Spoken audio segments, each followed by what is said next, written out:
Hello, I'm Patty DuPont Tyler, Head of Health Services at ABC.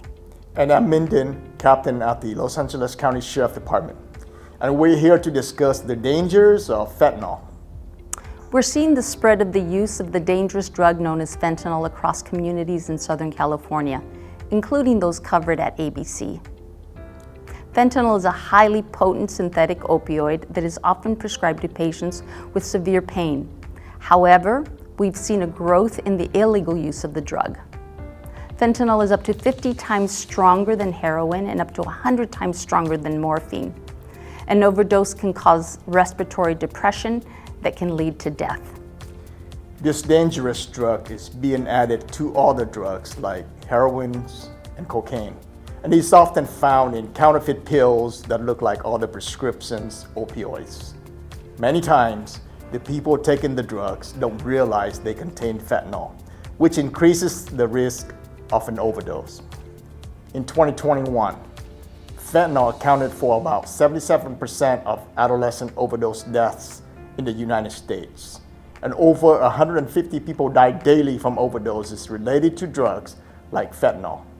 In LA County, at least one person a day is dying from fentanyl. If you suspect a person has overdosed, act immediately. Call 911, monitor breathing, lay them on their side to prevent choking, and administer Narcan if you have it. Narcan is an anti-opioid drug readily available to counteract overdose. ABC schools will have it on hand to use in case someone overdoses while at school. To combat the spread of fentanyl, the Sheriff's Department has started a new task force made up of experienced investigators from our homicide, narcotics, and cybercrime units. Our goal is to keep the drugs off the street and out of the hands of people who may harm themselves, but we need your help. We urge you to talk with your kids about the dangers of drug use. And as always, if you learn about someone providing fentanyl, report them to law enforcement. If you do suspect someone you know has fentanyl, report it, as it is extremely dangerous. Let's all do our part to keep our schools free from drugs like fentanyl. Working as a community, we can protect our kids and families from this ongoing threat. Thank you.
Today we're celebrating Lights On After School, and we invited like all the parents and everything like that so that they could see what we do in after school program.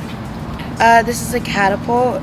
It's like, because we're learning about Leonardo da Vinci, so we're learning about what he engineered and what he painted, and today we're focusing on that catapult that he built. I really like the after school program because it gives me more time to connect with my peers, and it's also like fun, you know, like, because like going home after school is kind of boring, but after school program it's just like you get to spend it's like the only things you like about school, like no classes, just like communicating with your peers.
Hi, I'm Dr. Tom Tracy. I happen to be the very proud principal of this establishment. The Watchdogs is a great program. It's a national program. And the best thing about it is we're bringing our male fathers back onto an elementary campus, which is normally inhabited by the females. The moms bring their children in. Our dads are here. The kids are so excited to have their dads here. The kids are so happy to play with their dads here. And I'll tell you a secret, the dads are happy to be here too.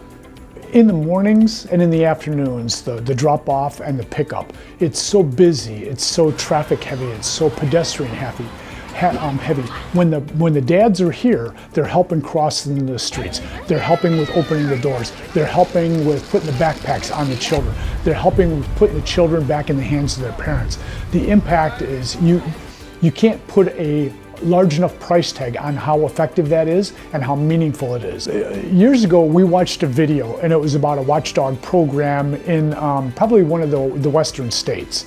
And they started the program because they were having all kinds of problems with violence at the school and disruptions at the school. So they wanted to get some help in, so they brought in the fathers. And they called themselves dogs, dads of great students. And they started providing the security. They started providing the extra support, the supervision. And that spread, and that school went from being a troubled school to a finely tuned school. And we got that impression here that we wanted to do that with one of our own for a couple of reasons. We wanted people to feel safe about our schools, and we wanted to engage the community and our fathers in our schools. My name is Brad Beach. I'm the Vice President of the ABC School Board and a proud Nixon Watchdog. I started here at the Watchdog program about 6 years ago. My daughter started kindergarten and the program was already up and running. It was an honor to join them. We provide safety on the school campus. We walk around, we tie kids' shoes, we play with them, we sit with them during lunch, and it's been a very rewarding program. We have probably about 75 dads that participate in the program. We meet monthly to have pizza, and all the dads can talk about programs and plan events for the school. We have a daddy-daughter dance, movie night, bowling, and it really brings our whole community together for the kids. My name is James McCaffrey. I'm a member of the Nixon PTA board, and I'm a proud Nixon Watchdog. I evangelize for the school on a daily basis because this has been the best school that my daughter's attended, and so to be able to be on campus is wonderful, especially post-pandemic when a lot of people were struggling with lacking the connection with their children. Being able to hear and see the smiling faces and contribute is unbelievably rewarding. I mean, I get to open juice boxes, I get to tie shoes, I get to try to shoot and miss baskets. These are very, very rewarding things that I wouldn't otherwise be able to do. Hi, my name is Jason. I am a Nixon Watchdog. Currently, in the mornings, I help the kids cross the street and one of the smaller streets. A lot of the traffic, you know, there's close to 800 kids here at Nixon, so there's quite a bit of traffic in cars as well, so we help them we try to keep them safe, getting in and out of the cars or crossing the street. They all know my name, or I know most of their name, because when you come in, obviously you're going to be centered mostly around your kids, and so all your kids' friends in their grade level, they pretty much all know my name and I know their name. So that's one of the benefits that even if you volunteer at the school, you probably wouldn't be able to get that type of connection with the kids. My name is Gary. I'm a Nixon Watchdog going on my 5th year here at Nixon Jaguars Academy. When my oldest son started in kindergarten here, I ran into actually Jeremy Draper, who is Sergeant Draper, who is one of the founding members of the group. I actually went to high school with him, so we recognized each other. And on the first day he said, "I know what you're signing up for. You're going to be a Nixon Watchdog." I said, "What's that?" Two real big takeaways from me. One of them is just being able to be on campus. There's a lot behind the scenes between paraeducators and occupational therapy and noon supervisors. There's a lot. It's not just teachers and students. If you don't really get a chance to see what's happening, there's a lot. And then the second is just your kids' faces when they come out to recess and they know it, they're expecting to see you, and then when they finally find you, it's pretty cool. It kind of turns your child into a little bit of a local celebrity as well. All the other kids, "Is that your dad? Is that your dad?" Like, "Wow, your dad's a watchdog. I need to tell my dad to be a watchdog." So it's cool. It's cool for the kids, and then it's always great to help. I love being around here. It's great that we get to do this. It really is. The watchdogs help us on playground and with the ball equipment. Having the watchdogs on campus makes me feel a lot more safe. Having the watchdogs on campus feels really good because it's good to know that there's someone looking out for us. It's really fun having watchdogs on campus when they play with us. Hi, my name's Mark Lychai. I'm one of the watchdogs here. I'm here with Luke. You like Dad coming to the school? Yeah? Watchdogs is very important to me. I have 5 children, so it's very important. My wife and I both work for the district, so education's first and foremost our biggest concern. But we also love spending time with our kids. So this means a lot to them, and it really means a lot to us. Easy to come in, something gets real hot, gets rolling, and then kind of fizzles away. The program's been around for one of the long times. It's one of the premier programs in ABC, and it's just surprising that, not really surprising because it should be a given, but it's great to see that there's always dads every year coming in. Some kids graduate, new kindergartners come in, the program just keeps rolling. It kind of speaks for volumes for the program itself.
What's the event that we've been working on? The event is CMS Grow Freeze, and the motto is CMS Bags Hunger. It is to help members of the ABC Unified community. Because of inflation, we Googled it, and recently the price of groceries has gone up around 11%. And some families aren't able to afford that, and we wanted to help them. Then it's a food drive where we collect groceries from stores and students and their parents, and then we give it out. Like, what was your responsibility? I was on the marketing team. Tell us about that. And we made flyers and posters and hung them around school, so people would be notified of our project. For outreach, for the most part, I worked on our big spreadsheet where we had all of our grocery store names, their phone number, their address, and then what they said when we called them. And the whole point was really we just call the people and write down what they said. And we take turns amongst our group. It was the 4 of us. We called Ralph, Trader Joe's, Stater Brothers. Did you have to do one in a different language? Oh, I did. How did you prepare for that one? I had to translate it, and I had to just roll with it. Yeah, what language did you have to do it in? Korean. We all did the list, and then I was like, I'll make the first call. And so I dialed the number on the school phone, and then they picked up, and I talked to the manager. I was like really, really nervous. But after the first one, it was pretty easy. It was just only like the first one, which was like the hardest. So I'm on the marketing team, and basically what we would do is make flyers online, and on the flyers there would be like instructions on how to donate and things like that.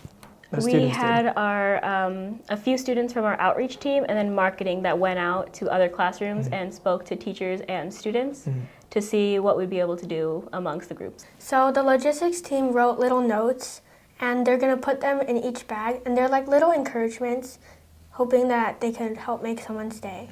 Even though we have things that we're grateful for, other families may not like have things like that, and so I feel like, you know, it's fair. It's only fair if like they get. Well, some people are able to afford groceries, so they probably don't know what it's like for struggling families, and it's just sympathy. Like, other people should know how other people feel, because some people are more well off and some aren't, and we need to know how each other feels so we can help each other. I'm gonna say my thing is I want to learn, but for the event we're trying to, you know, our goal is to get food to the people of the community. At the end of this event, I'm hoping that we can all gain more leadership skills, the ability to put together something and watch it succeed, and be able to help others who really need it and see a smile on their faces. I feel very like on my own and independent, because, you know, when I like, obviously like my mom is usually the one who like talks for me, like if we order food or something like that, but like this time like it's something that I've been working on, and I was just like proud to kind of, you know, tell them about it. People skills, I think that's a really big one.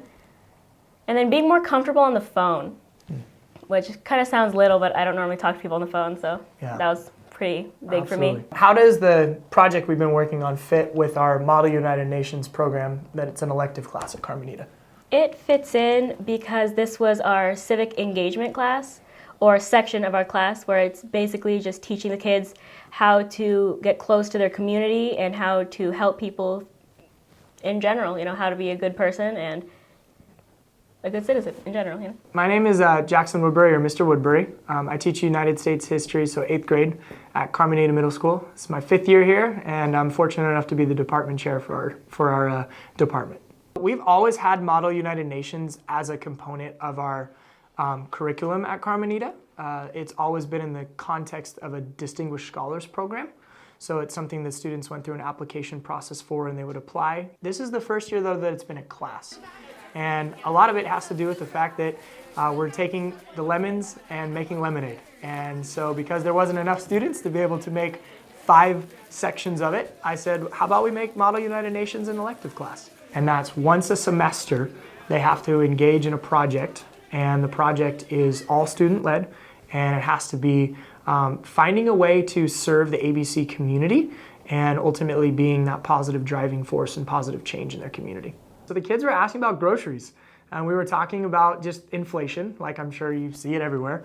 And I had to first explain what inflation was. Then what I had them do is go on the computer, and they had to shop online, and they had to try to find the grocery items to be able to buy for it, and only with the allotted amount that they were able to afford. And some of them, I assigned them like random jobs.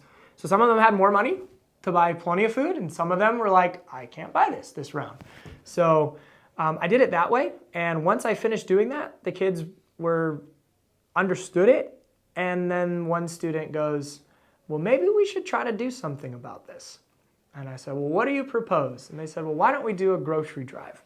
And at that point, I said, well, sounds like that's the project we want to do. We took a vote on it, and that's the vote that they made, and they decided on. I tried to give them the easy way out to take it to a food bank.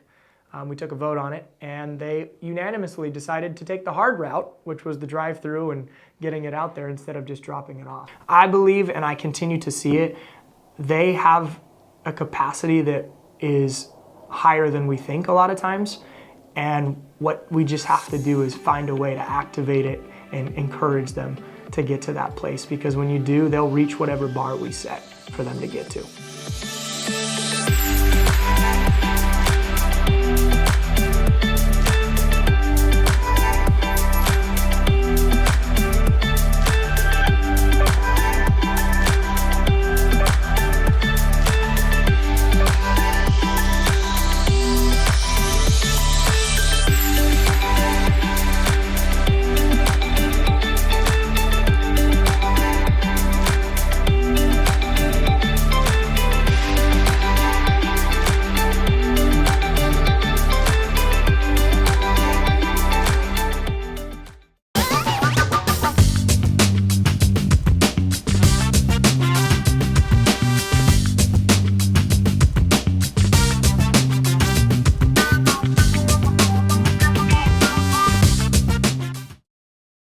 All right, well, I have a question for Cerritos High School senior Lexi Bates.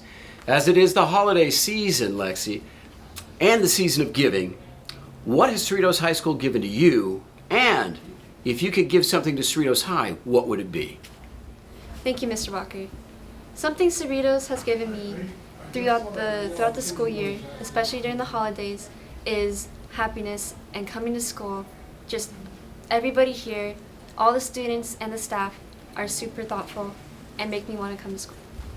Something I can give to Cerritos High School is being a ready, real, and respectful Don, putting my best foot forward, making sure everything is clean, and always helping those in need.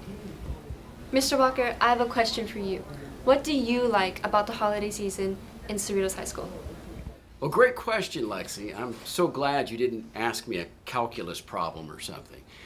But there are three things I like about the holiday season at Cerritos High School. First off, the weather. It's so much cooler outside. We don't have a lot of shade out on our campus, and I just like the chill in the air. And speaking of weather, the climate overall, social emotional climate that we have from our students is just a little bit more energized. I think the kids are excited about the upcoming holidays and all of the plans that they have, and so the chatter's a little bit louder. There's just a special energy.